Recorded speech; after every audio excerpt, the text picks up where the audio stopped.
Alright, so in this current video, I wanted to go over how to use brushes in Adobe Illustrator because it's definitely a little bit different than brushes in Photoshop. So you can find the brush tool pretty easily. It's over here, or it's B on the keyboard, B for brush. And you'll notice that the paths kind of correct themselves, which is pretty fun. Something else that you'll notice is that I'm drawing with a brush that has a black stroke and no fill. Now, if I were to give the brush stroke of fill, then any overlapping area would get filled in. So we can go ahead and maybe send that one to the back, arrange the back, and I can start playing around with that. A few other things that we can look at is there's different kinds of brushes to use in Adobe Illustrator, other than just this basic round one. If you find the brushes panel over here, or by going to Window, Brushes, I'm going to stretch this down, and I've got a few other kinds of brushes in here. There's a lot more underneath. So if I go ahead and click on a brush stroke I've already made, I can play with different kinds of brush styles that kind of like mimic maybe a calligraphy pen or kind of a brush. Some even have their own texture, like this is supposed to be kind of like a charcoal stroke.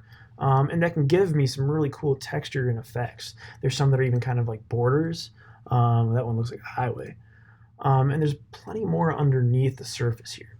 If you click on these three little lines over here, go to Open Brush Library, there's a bunch of these preset brushes that are all different styles in here. My favorite ones to explore are under Artistic. You can find different kinds of mark making things like ink brushes or paint brushes. I love these chalk and charcoal ones. So I can go ahead and click on, like with my stroke still selected, I can click on it and try out these different strokes, which all have their own little effects, right? I can even from there change the stroke weight to make them thicker or thinner. And I can do all kinds of stuff with that. There's also plenty of other brushes in there, things that are made to be like dashed borders. There's this whole range of just arrows to play with too, so you can just draw arrows all over your work.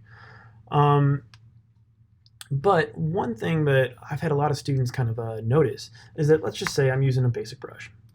And I'm going to go ahead and make like a real quick hand-drawn logo. So maybe it's my initials, Command Z, that was a little rough. So maybe my initials in a circle, brilliant circle. So something that some students have noticed though is that if you scale things, even holding shift with a brush, now it's like a much thicker stroke. So even though I was holding shift, it's different. And the problem with that, if I zoom out real quick, the problem with that is that even though it's smaller on the page, the brush stroke stayed the same. I'm going to Command Z that. Maybe I want it to be this thickness no matter what size it is. I can go up to the top and find my preferences under Illustrator, Preferences, under General. And what you want to make sure is checked is Scale, Strokes, and Effects right here. It's not checked by default. So if I click on that, I zoom out, and now I can hold Shift and scale, and the stroke size scales proportionally with that. So, few things just to explore. Brushes in Illustrator are really wild. I really recommend using the Wacom tablet with them, and just play around, see what kind of effects you can get.